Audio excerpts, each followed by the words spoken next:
Friends, welcome to freedom world. ഇന്ന് നിങ്ങളോട് ഞാൻ പറയാൻ പോകുന്നത് നമ്മുടെ ഇന്ത്യയിൽ എല്ലാവരും വായിക്കാൻ ഇടയുള്ള അല്ലെങ്കിൽ തീർച്ചയായും വായിക്കേണ്ട ആത്മീയപരമായിട്ടുള്ള 10 ബുക്കുകളെ പറ്റിയാണ് പറയാൻ പോകുന്നത്. അപ്പൊ നമുക്ക് എന്തായാലും വീഡിയോയിലേക്ക് പോകാം. Number 10, the book of secrets.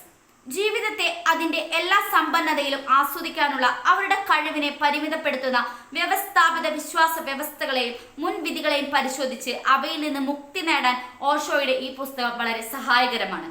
Number 9, ശിവപുരാൺ.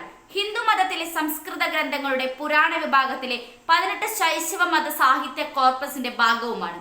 ഇത് പ്രധാനമായും ഹിന്ദു ദൈവമായ ശിവനെയും പാർവതി ദേവിയെയും ചുറ്റിപ്പറ്റിയാണ്, പക്ഷെ എല്ലാ ദൈവങ്ങളെയും പരാമർശിക്കുകയും ബഹുമാനിക്കുകയും ചെയ്യുന്നു. Number 8, spiritual master. Swami Vivekananda. Swami Vivekanandan തത്വശാസ്ത്രത്തിന്റെ ആധുനിക കാലത്തെ ഏറ്റവും ശക്തനായ വ്യക്തിത്വവും ഇന്ത്യയിലെമ്പാടും സ്വാധീനമറിയിച്ച ആത്മീയ ഗുരുവുമായിരുന്നു. ഇന്ത്യയുടെ യുവത്വത്തെ തൊട്ടുണർത്താൻ വിവേകാനന്ദ സ്വാമിയുടെ പ്രബോധനങ്ങൾ സഹായകമായിട്ടുണ്ടെന്നാണ് പൊതുവെ വിലയിരുത്തപ്പെടുന്നത്. നമ്പർ 7, ഗാന്ധി.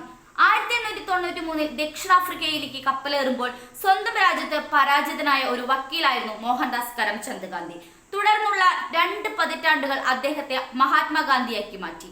ബ്രിട്ടീഷ് സാമ്രാജ്യത്തെ മുട്ടുകുത്തിക്കാനുള്ള തന്റെ പ്രത്യയശാസ്ത്രത്തിനെയും അടവുകളെയും അദ്ദേഹം വാർത്തെടുത്തത് അവിടെ വെച്ചാണ്.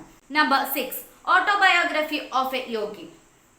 പാശ്ചാത്യ ലോകത്തെ യോഗയുടെ പിതാവ് എന്നറിയപ്പെടുന്ന പരമഹംസ യോഗാനന്ദ നമ്മുടെ കാലത്തെ മഹാനായ ആത്മീയ വ്യക്തികളിൽ ഒരാളായി കണക്കാക്കപ്പെടുന്നു. ലോകമെമ്പാടുമുള്ള ദശലക്ഷക്കണക്കിന് ആളുകളെ യോഗ ധ്യാനത്തിന്റെ ആത്മീയ തത്വങ്ങളിലേക്കും എല്ലാ ലോക മതങ്ങൾക്കും അടിസ്ഥാനമായി. നമ്പർ 5, ആദിയോഗി. ഈ പുസ്തകം ഒരിക്കലും ഒരു മതപരമായ ഒന്നല്ല. ആദിയോഗി ഒരു പ്രതീകവും മിത്തുമാണ്. ചരിത്ര പുരുഷനും ജീവിക്കുന്ന സാന്നിധ്യവുമാണ്.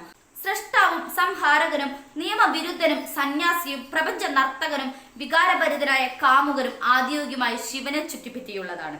നമ്പർ 4, ഭഗവത്ഗീത. ഇത് മഹാഭാരതം എന്ന ഇതിഹാസ കാവ്യത്തിന്റെ ഭാഗവും ഒരു ഹൈന്ദവ ഗ്രന്ഥവുമാണ്. ധർമ്മസങ്കല്പം ഉൾപ്പെടെ ഹിന്ദു തത്വചിന്തയുടെ വിവിധ ഇഴകളുടെ സമന്വയമാണ് ഗീത. ഹിന്ദു പാരമ്പര്യങ്ങളിൽ ഏറ്റവും പ്രധാനപ്പെട്ട ഒരു പുണ്യ ഗ്രന്ഥമാണ് ഇത്. ഈ ഗ്രന്ഥം സവിശേഷമായ ഒരു പാൻ ഹിന്ദു സ്വാധീനം ചെലുത്തുന്നു. നമ്പർ 3, മഹാഭാരതം.